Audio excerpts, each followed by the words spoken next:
very pleased to have Paul from Norfolk to come and very kindly share his time with us to teach us a little bit about basic first aid for dogs and cats. So the idea of tonight is that accidents can happen at any time, so be prepared. How many of you have a first aid kit for your dogs or your cats? So the most important thing you need, especially the dog owners, is a first aid kit that goes with you. So there's no point having a first aid kit that sits at home, because most of the accidents that will happen to our dogs will probably happen when we're out and about. So having it with you is really important. So we're all really good responsible owners. We have our poo bags, we have our lead, that sort of stuff, but actually having the first aid kit with you. So the key is, it doesn't need to cost you a fortune. So some real simple things that you need, and I think they've got a little bit with some of this stuff in it. So basic bandaging, and we're going to show you that at the end. We're going to show you what you can do if there is blood coming out of your pet to get your pet to the vets. We're not going to want you to create the best bandage in the world. That's an amazing thing. We just want you to get it here. So create the very basics, and even if you go home and you go, do you know what, I'm going to steal that out of the house, first aid kit, I'll have that, or just buy a new first aid kit for the house and have that one. That's what you need, but it has to go with you. So that is the key with it. So there are 3 P's when we come to first aid and what we're looking to do.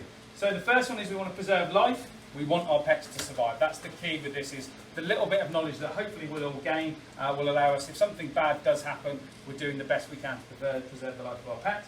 We want to prevent it from suffering. So again, we're all really good pet owners, we're responsible. We don't want to see our pets in any sort of pain. We want to prevent them from deteriorating. And again, there'll be a lot of things that kind of people will say, oh, you should do this, you should do this. Actually, the best thing you can do is get it to the vets as quickly as possible. That is the key. So one of the things we're not going to do tonight, we are not going to teach you how to do mouth-to-mouth CPR and all that sort of stuff on your dogs and cats. Because the best thing you can do if your dog or cat is in that situation is get it to your vet as quick as possible. There is no point hanging around trying to do that. Don't get me wrong, if the vet's on the phone to you and telling you to try it, absolutely fine. But the key with this is to get the vet to the pet as soon as you can. Is there anything you can think of that might apply to you guys, a 4th P? Don't panic. Just a little bit of context. We are all more likely to jump into a river to rescue our dog than we are our children. So all of the studies have said that you have a stronger bond with your pets than you do with your children over time. So it's one of those who don't panic, don't put yourself at risk, don't sort of get yourself in any sort of trouble. So the do's and don'ts, why is that not flicking forward? Please contact the vet as soon as possible. You may think that, great, yep, I'm part of the family, I'm just going to turn up and there's my dog is in the last phase of life. That sort of 10 minutes phone call just to give the team a little bit of a heads up is brilliant, because actually it might mean that that little basic operation they were going to do is just put on hold because they know you're going to come running through the door in 10 minutes. So phoning the vet and letting them know that you're coming is really important. So yeah, ring ahead, and don't try and manage any serious situations on your own. We will get really emotional, we will try and want to kind of try and do everything we can, but actually sometimes the best thing is just taking a step back, letting maybe our partner, our children, somebody else grab hold of the animal, and we'll just take the control and say, right, we're going to drive to the vets, we're going to do that. A few more do's and don'ts. Please don't give any human medicines to your animals without consulting your vet first. So 1 paracetamol is enough to kill a cat, and ibuprofen is highly poisonous to dogs. So again, kind of we think we're doing something good, oh, it's in pain, I'm going to give it some paracetamol on the way in. No, that's the last thing we want to do. We want to leave it alone and just do that. Please don't offer any food or drink. We don't know what the vet's going to need to do when they get here, and if the chances are that the vet's going to need to put the animal under to do any surgery, we want as little as possible in the stomach. So again, we don't want to be giving it treats. We think we're doing the right thing. It's trying to calm it down. Oh, here, come for a treat, come for a treat. No, we want to leave it alone. We want to keep it as basic as we possibly can. But do bring the pet to the vets as soon as possible. And I think the key with this is, you guys all know your animals far better than we will ever know your animals. So you know what's normal. And I think that's the key, is kind of understanding, if you think something's not quite right, that's the symptom that says, do you know what, I'm going to pick the phone up, I'm going to ask the question now, because I don't want to wait till 6, 7 o'clock in the morning when it has got worse. Or I think the worst one for me is the people, when I sit in a lot of waiting rooms doing my job, and there'll be people that sort of say, oh yeah, well, I thought I'd bring it down now rather than coming down in 5, 6 hours time at 11 o'clock at night. Brilliant. Because actually you know your dog was not right, you know your cat's not right, so why wait for it to get any worse? You see it on a daily basis, you know the ins and outs, you'll know the little behavioural changes, so don't waste time, just speak to the vets and go from there.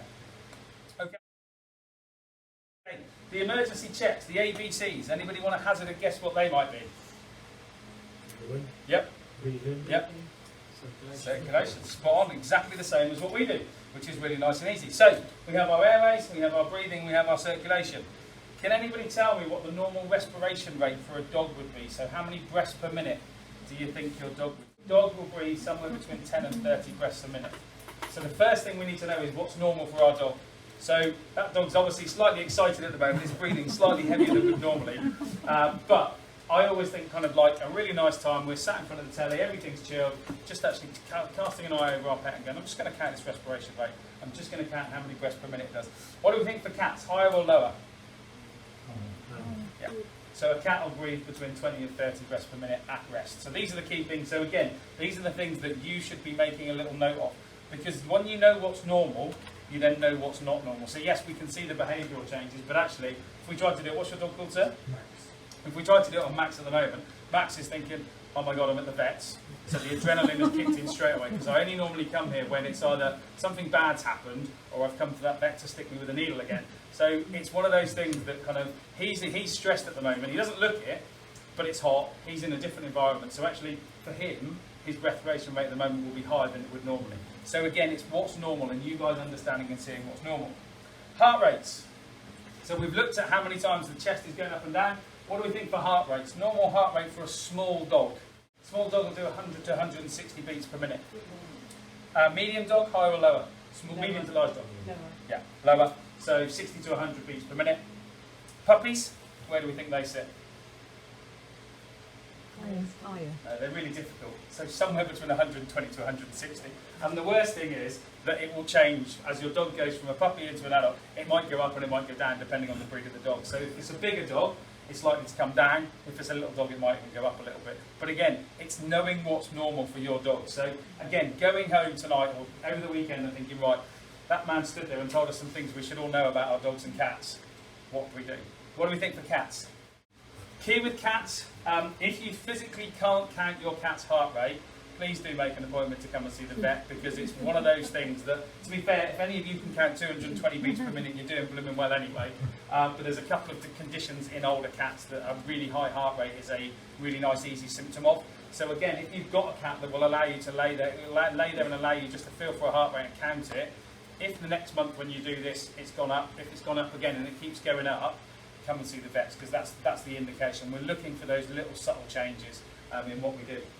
So the first task, as I've said, is when you go home from here or at the weekend, is monitor these things. Write down what's normal. Put them in your phone, put them on a diary. But what we need to do is we need to check these probably every month to 6 weeks, so that you start to pick up on any trends. If we do it any sooner, we all get really paranoid. We go, it's gone up a beat this month. Oh, I've got to say, why have you brought your dog in again? His heart rate's a beat higher. And he'll be like, well, it's a lot higher today because it's stressed and there's nothing wrong with it. But those are the sorts of things. So understanding what's normal, just keeping a little trend, but having it somewhere that you can bring it in. So actually, when you are coming in for your checkup, even with the vets or the nurses, you can sit there and say, I've noticed over the last 6 months his heart rate's going up a little bit. Is this normal? Can we have a look? So you'll become the early warning system for your dogs and cats as they get a little bit older.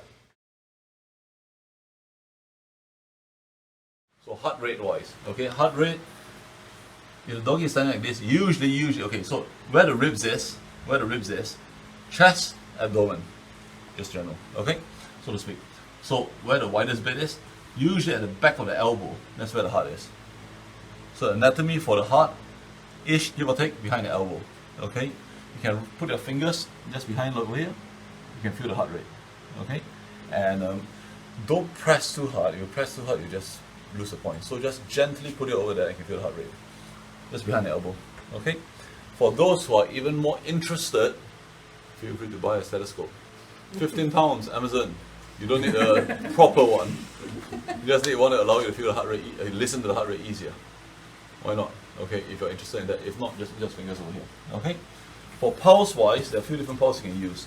One is a digital pulse, literally behind the pads. Over here, behind the stopper pad. Over here you can put your little thumb over there, or your finger, whatever is easier for you. And what you're trying to find is the pulse. So usually what I do is I apply a lot of pressure, then I slowly release until you can feel it. Or the other way around, no pressure. Because the thing is, if you're too light, you can't feel anything. Then that means it's too superficial on the skin. So you push a little bit deeper, then you can feel it below there. Yep. So it's either a lot of pressure, release, or no pressure and apply until you can feel the pressure over there. So that's a pulse. What's the difference between a heart rate and a pulse? A heart rate is when the heart beats, that's a heart rate. A pulse is when the heart beats, it pushes the blood, comes over here, so it's a pulse over there. Ideally, in normal animals, the heart rate should be the same as the pulse, i.e. you hear a heartbeat, you feel a pulse. Make sense? Yep. Sometimes in animals that's dehydrated or in shock or they have a blood clot somewhere, you may have pulse deficit, which means you don't feel the pulse. Okay? And that is where it's like, okay, interesting, the heart rate is like 60, but so if you can, one finger here, one finger here. Both heart rate and pulse. Ideally, you can feel it both together. One beat, one beat, one beat, one beat, yeah? Open the mouth, raise the lips. Okay, take a look at the color. You can see above the gums. Loose, forget all these black color bits, these are all just normal pigmentation.